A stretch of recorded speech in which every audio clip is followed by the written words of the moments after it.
우리는 광화문의 기억이 너무 많이 있습니다. 분노하고 가슴 벅차고 흥분되었고 참지 못하였습니다. 하지만 너무나도 평화로웠죠. 지금 일어나고 있는 시위 현장에 외국 교수가 직접 방문했는데요. 그 이야기를 지금부터 하려고 합니다. 구독과 좋아요 부탁드려요. 그럼 시작해보겠습니다. 한국의 청년 문화와 사회 참여 방식을 연구하기 위해 서울에 온 지 이틀째 되는 날이었습니다. 제 이름은 다카하시 히로시, 도쿄대학 사회학과 교수입니다. 저녁 뉴스에서 대통령 탄핵 요구 시위 소식을 접했는데 기자들이 묘사하는 분위기가 제가 알던 시위와는 달랐습니다. 축제 같은 시위, 응원봉을 든 젊은이들. 일본에서 상상하기 어려운 광경이었습니다. 연구의 기회라 생각하고 이튿날 광화문으로 향했습니다.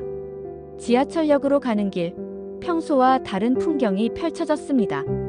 사람들은 평범한 출근길 복장이 아닌 다양한 옷차림에 각양각색의 플라스틱 막대를 들고 있었어요. 지하철에서 옆자리에 앉은 여학생에게 용기를 내어 물었습니다. 저기, 그 손에 든 건 뭔가요? 아, 이거요? 응원봉이에요. K-팝 콘서트에서 쓰는 건데 요즘은 시위에서도 많이 사용해요. 그녀의 표정에는 긴장감이 없었습니다. 오히려 콘서트에 가는 듯한 설렘이 느껴졌어요. 위험하지 않나요?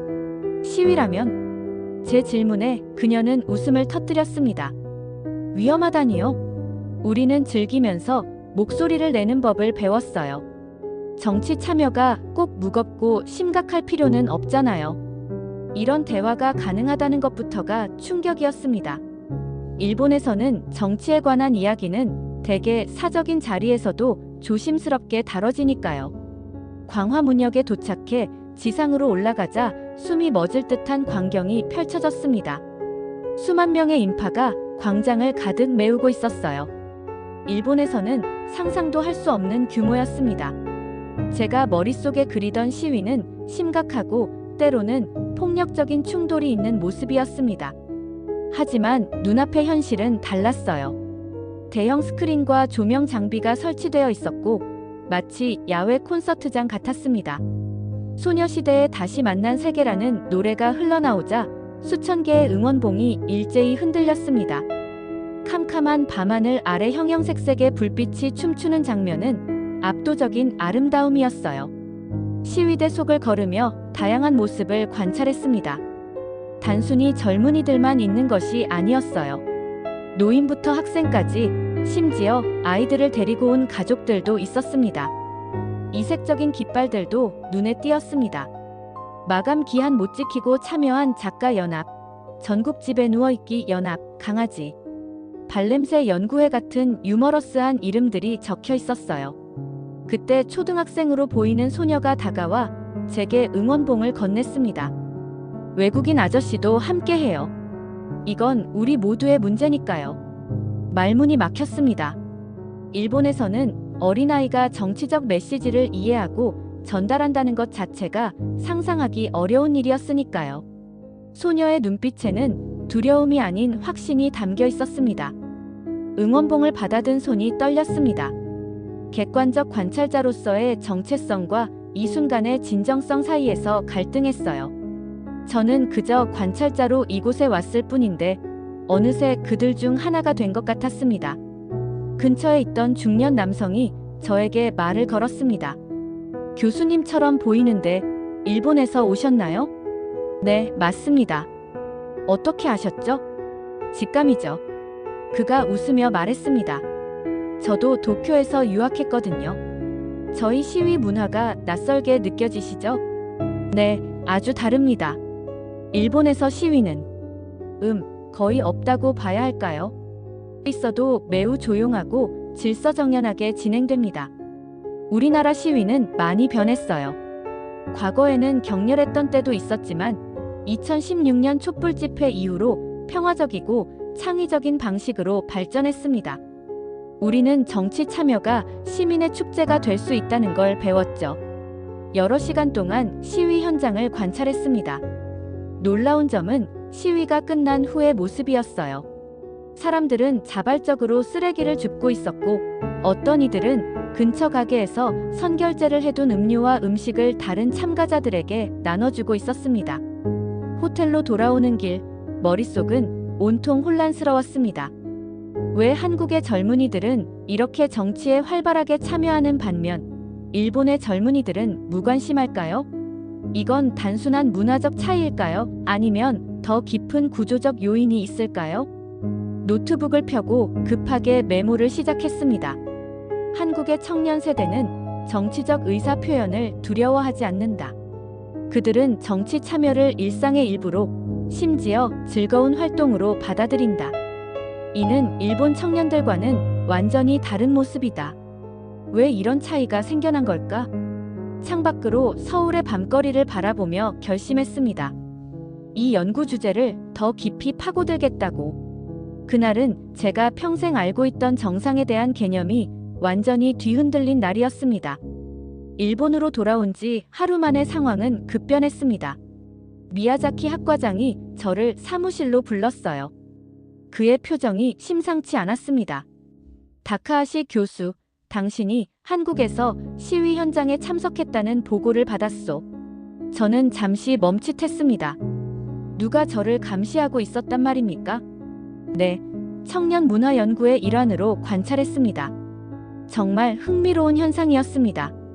미야자키 교수는 창문을 닫고 목소리를 낮췄습니다. 그는 평소와 달리 긴장된 모습이었어요. 그 연구 주제는 포기하는 게 좋겠소. 한국의 시위 문화와 우리의 비교는 적절하지 않은 연구 방향이요. 학문적 가치가 분명한 연구인데 왜 적절하지 않다는 거죠? 미야자키 교수는 잠시 망설이다 솔직하게 말했습니다. 다카하시, 우리는 오랜 동료 아닌가? 솔직히 말하겠소. 우리 일본의 안정은 특정한 균형 위에 서 있다네.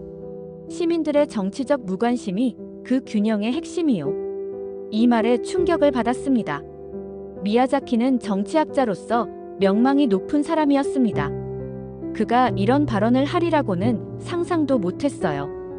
그게 정말 안정이라고 생각하십니까? 30년 동안 지속된 경제 침체, 심각한 저출산 문제, OECD 최고 수준의 자살률. 이런 사회를 안정적이라고 볼 수 있을까요? 미야자키의 눈에 분노가 서렸습니다. 이상주의자의 말이군. 현실을 보시오. 일본은 조화와 질서의 사회요. 지금까지 그래왔고 앞으로도 그래야 하오. 당신의 연구는 불필요한 혼란만 가져올 뿐이오. 제 안에서 무언가 끓어오르는 느낌이었습니다. 한국에서 본 광경들이 떠올랐어요. 제가 본 한국의 시위는 혼란이 아니었습니다. 그것은 시민의식의 축제였어요. 젊은이들이 자신의 목소리를 내며 공동체의 일원으로 참여하는 장이었습니다. 미야자키는 차갑게 말했습니다. 연구비 지원은 없을 것이오. 그리고 교수 평가에서도 불이익이 있을 거요. 나는 충고했다는 걸 기억해 두시오. 그날 저녁 연구실에서 자료를 정리하던 중 조교 나카무라 유키가 찾아왔습니다. 평소와 달리 긴장된 표정이었어요. 선생님, 이것을 보세요. 그녀가 건넨 봉투에는 대외비 시민운동 대응 전략이라는 정부 문서가 들어있었습니다. 내용은 충격적이었어요. 한국의 응원봉 시위 문화는 일본 사회 안정에 잠재적 위험 요소로 주목할 만함. 젊은 세대 사이에서 정치적 무관심이 흔들릴 경우 현 사회 시스템 유지에 부정적 영향 예상. 다음 내용은 더 놀라웠습니다. 일본에서는 구현 불가능한 모델로 판단됨. 1960년대 후반부터 교육, 언론, 기업 문화를 통해 구축해온 시민께도 체계가 한국식 참여 모델에 노출되지 않도록 정보 차단 필요.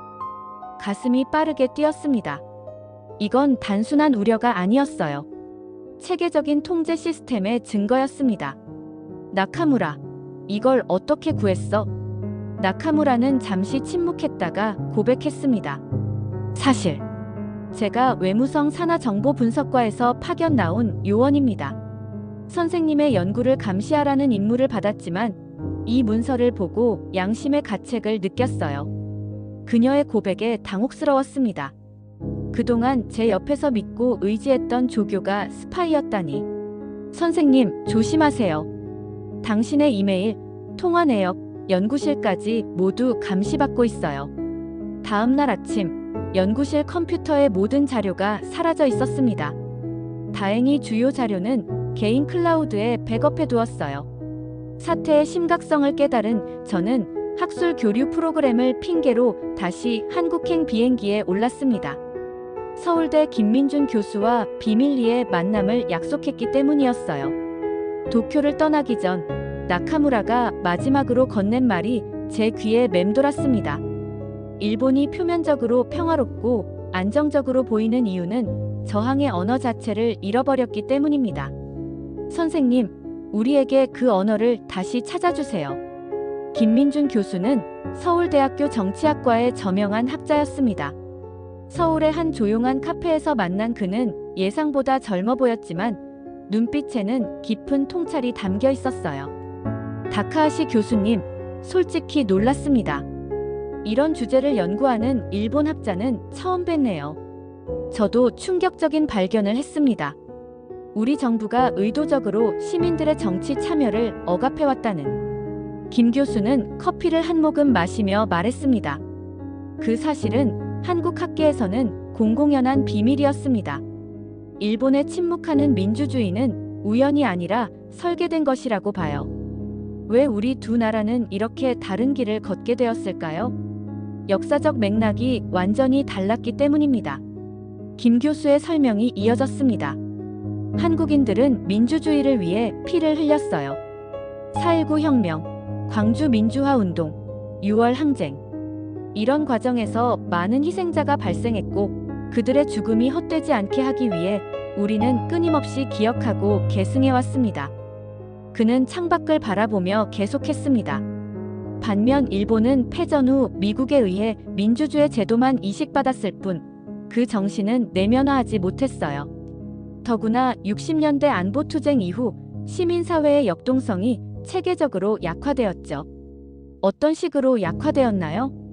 교육 시스템부터 시작됐습니다. 한국은 민주화 이후 교육 과정에서 비판적 사고와 시민 참여의 가치를 강조했어요. 반면 일본은 어떤가요? 화와 조화라는 이름으로 수능을 강조하지 않나요? 그의 질문은 제 마음 깊은 곳을 찔렀습니다. 맞습니다. 우리 교육에서 조화와 협력은 칭찬받는 가치지만 비판과 저항은 부정적으로 여겨집니다. 응원봉 시위는 어떻게 시작된 건가요? 김 교수의 눈이 반짝였습니다. 그건 한국 민주주의의 아름다운 진화예요. 젊은 세대, 특히 MZ세대는 디지털 네이티브로서 자신들만의 언어와 표현 방식이 있죠. 그들에게 정치는 무겁고 지루한 것이 아니라 자신들의 삶과 직결된 일상의 문제입니다. 그래서 자연스럽게 그들의 문화적 코드를 정치 참여에 접목시켰어요. 다음 날, 김 교수의 소개로 이상철이라는 민주화운동 참여자를 만났습니다. 그는 1980년대 광주에서 계엄군의 총을 맞고 살아남은 사람이었어요. 서울의 작은 민주화운동 기념관에서 만난 이상철 선생은 60대 중반의 단단한 체격에 날카로운 눈빛을 가진 분이었습니다. 다카하시 교수님, 한국과 일본의 차이를 진정으로 이해하려면 우리 민주화 과정의 본질을 알아야 합니다.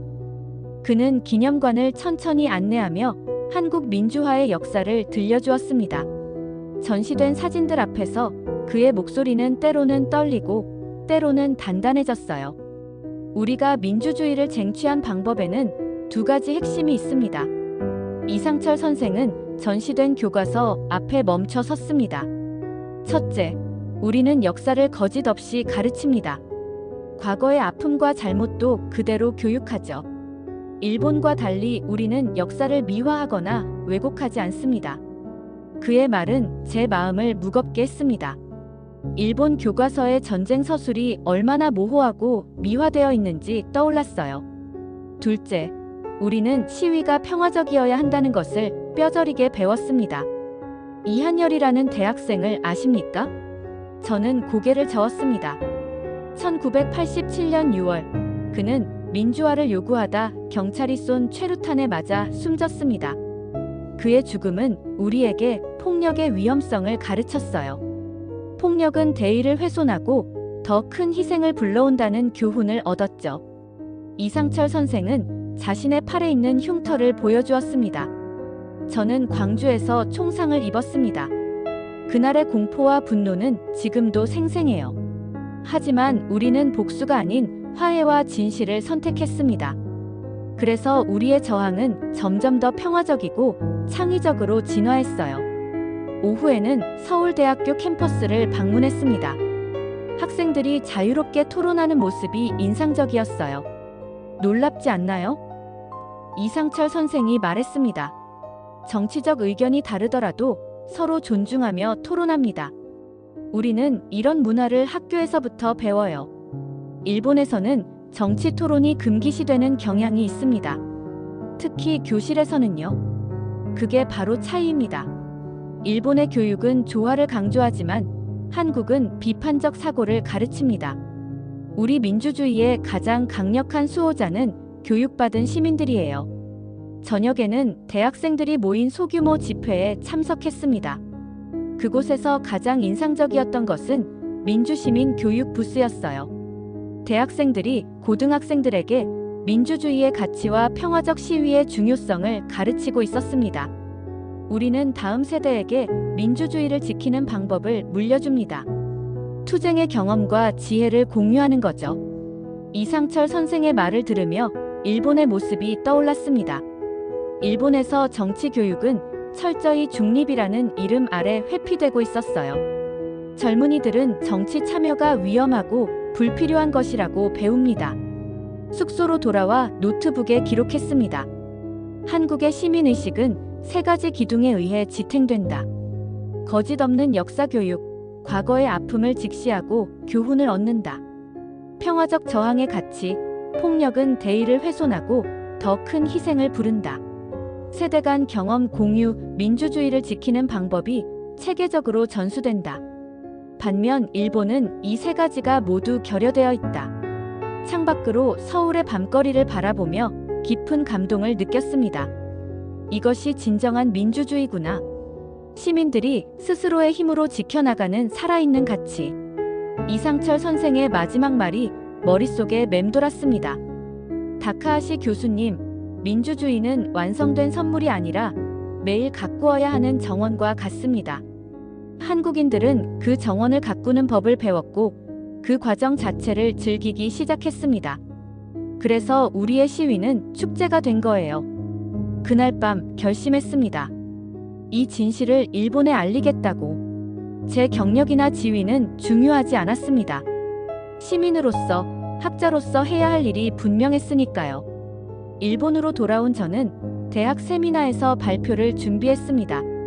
하지만 발표 전날 밤 미야자키 학과장의 경고 전화가 걸려왔어요. 발표를 철회하시오. 그렇지 않으면 심각한 결과를 감수해야 할 겁니다.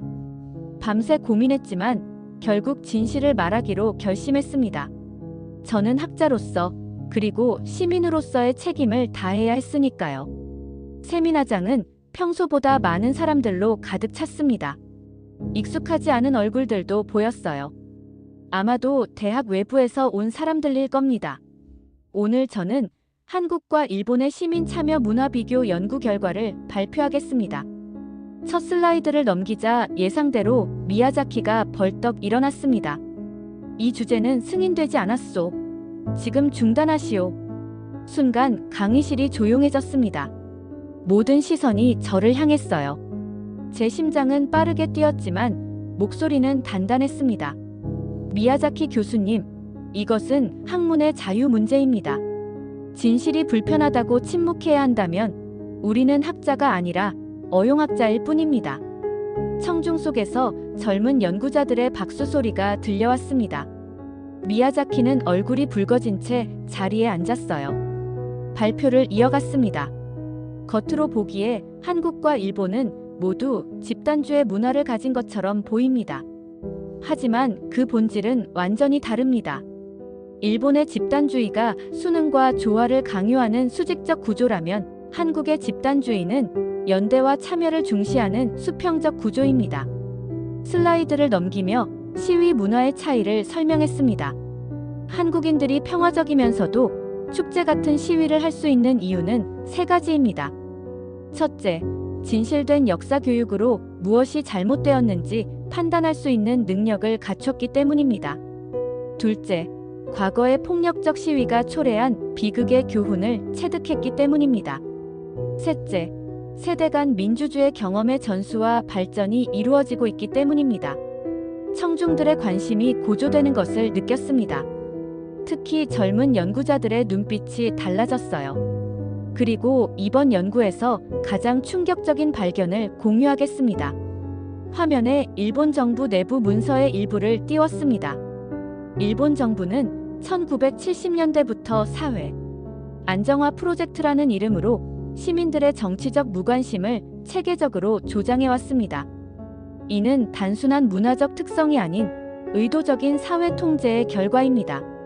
강의실에 술렁임이 퍼졌습니다. 미야자키 교수의 얼굴은 창백해졌어요. 그는 무언가 말하려 했지만 청중들의 질문이 쏟아지기 시작했습니다. 이런 통제가 어떻게 가능했던 건가요? 한국의 젊은이들은 정치 참여로 인한 불이익을 두려워하지 않나요? 우리도 변할 수 있을까요? 마지막 질문은 제 마음을 울렸습니다. 그것은 20대로 보이는 젊은 대학원생의 질문이었어요. 그의 눈에는 절실함이 담겨 있었습니다. 네, 우리도 변할 수 있습니다. 한국의 변화도 하루아침에 이루어진 것이 아닙니다. 그들은 피와 눈물로 민주주의를 쟁취했고 그것을 지켜나가는 법을 배웠습니다. 우리도 할 수 있습니다. 세미나가 끝난 후 예상했던 대로 대학 행정실로부터 무기한 연구 휴직 통보를 받았습니다. 사실상의 해임이었죠. 그날 밤 연구실에 돌아가 보니 서류와 컴퓨터가 모두 없어진 상태였습니다. 하지만 뜻밖의 연락이 왔습니다. 세미나에 참석했던 몇몇 언론인들이 제 연구에 관심을 보인 것입니다. 그리고 서울대학교에서는 특별 강연 초청장이 도착했어요. 2주 후 저는 서울대학교 강연장에 서 있었습니다. 예상보다 많은 사람들이 참석했어요. 한국인들뿐만 아니라 일본인 유학생들도 상당수 눈에 띄었습니다. 오늘 저는 두 나라 젊은이들의 근본적 차이에 대해 말씀드리겠습니다. 슬라이드를 넘기며 설명을 이어갔습니다. 한국의 MZ세대는 개인주의적 성향이 강하면서도 사회 문제에 적극적으로 참여합니다. 그들에게 정치 참여는 자아 실현의 한 방식입니다. 응원봉 시위는 그 창의적 표현 방식의 결과물입니다. 청중 속에서 일본 유학생들의 눈빛이 반짝였습니다. 반면 일본의 젊은이들은 공기를 읽는 문화 속에서 자기 검열을 내재화했습니다. 그들의 침묵은 무관심이 아니라 체계적으로 빼앗긴 목소리의 결과입니다. 강연이 절정에 달했을 때 예상치 못한 일이 벌어졌습니다. 한 젊은 일본인 유학생이 일어나 떨리는 목소리로 질문했습니다. 교수님, 우리도 변할 수 있을까요? 일본도 한국처럼 활기찬 민주주의를 가질 수 있을까요? 그의 질문에 답하려는 순간 강연장 뒤쪽에서 작은 소동이 일어났습니다. 몇몇 일본 유학생들이 조용히 응원봉을 꺼내 들고 있었어요. 그들의 손에는 우리도 변할 수 있다라고 일본어와 한국어로 쓰인 작은 깃발이 들려 있었습니다. 가슴이 뜨거워졌습니다. 이것이 바로 희망의 시작이었어요. 마지막 슬라이드를 보여주며 강연을 마무리했습니다. 한국에 깨어있는 시민의식은 동아시아의 미래입니다. 이는 단순한 문화적 차이가 아닌 민주주의에 대한 근본적 태도의 차이입니다. 한국인들은 민주주의를 선물이 아닌 쟁취한 권리로 여깁니다. 그래서 그들은 그것을 지키기 위해 목소리를 내는 것을 두려워하지 않습니다. 강연 후 일본 유학생들과 함께 작은 카페에서 이야기를 나눴습니다. 그들의 눈에는 새로운 결의가 빛나고 있었어요.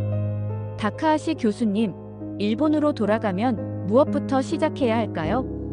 그들의 진지한 질문에 이상철 선생의 말을 떠올렸습니다. 민주주의는 완성된 선물이 아니라 매일 가꾸어야 하는 정원과 같다. 먼저 우리의 역사를 있는 그대로 배우세요. 교과서에 없는 내용도 찾아보고 왜곡된 부분은 바로잡으세요. 둘째, 목소리를 내는 평화적 방법을 찾으세요. 처음부터 큰 시위가 아니라도 좋습니다.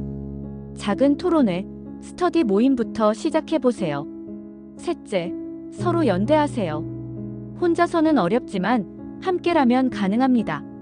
그들 중 한 명이 결연한 표정으로 말했습니다. 교수님, 저희는 일본으로 돌아가 먼저 진실찾기 모임을 시작하려고 합니다.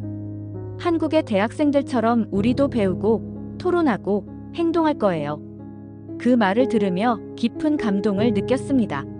제가 잃은 것은 직업일 뿐이지만 얻은 것은 훨씬 더 값진 것이었으니까요. 서울의 밤하늘을 바라보며 깊은 감사함을 느꼈습니다. 이제 저는 새로운 사명을 갖게 되었습니다. 일본 시민사회에 변화의 씨앗을 심는 것. 그리고 언젠가 우리나라에서도 응원봉의 빛이 밤하늘을 수놓는 날이 오리라 믿었습니다. 한국의 젊은이들이 보여준 깨어있는 시민의식. 그것은 단순한 문화적 현상이 아닌 인간의 존엄과 자유를 향한 보편적 열망의 표현이었습니다.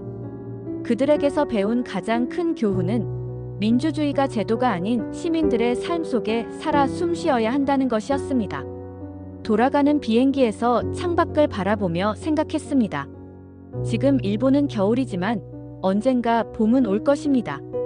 그리고 그 봄을 준비하는 일에 제 남은 인생을 바치리라 다짐했습니다. 여기까지입니다. 대한민국 사랑합니다.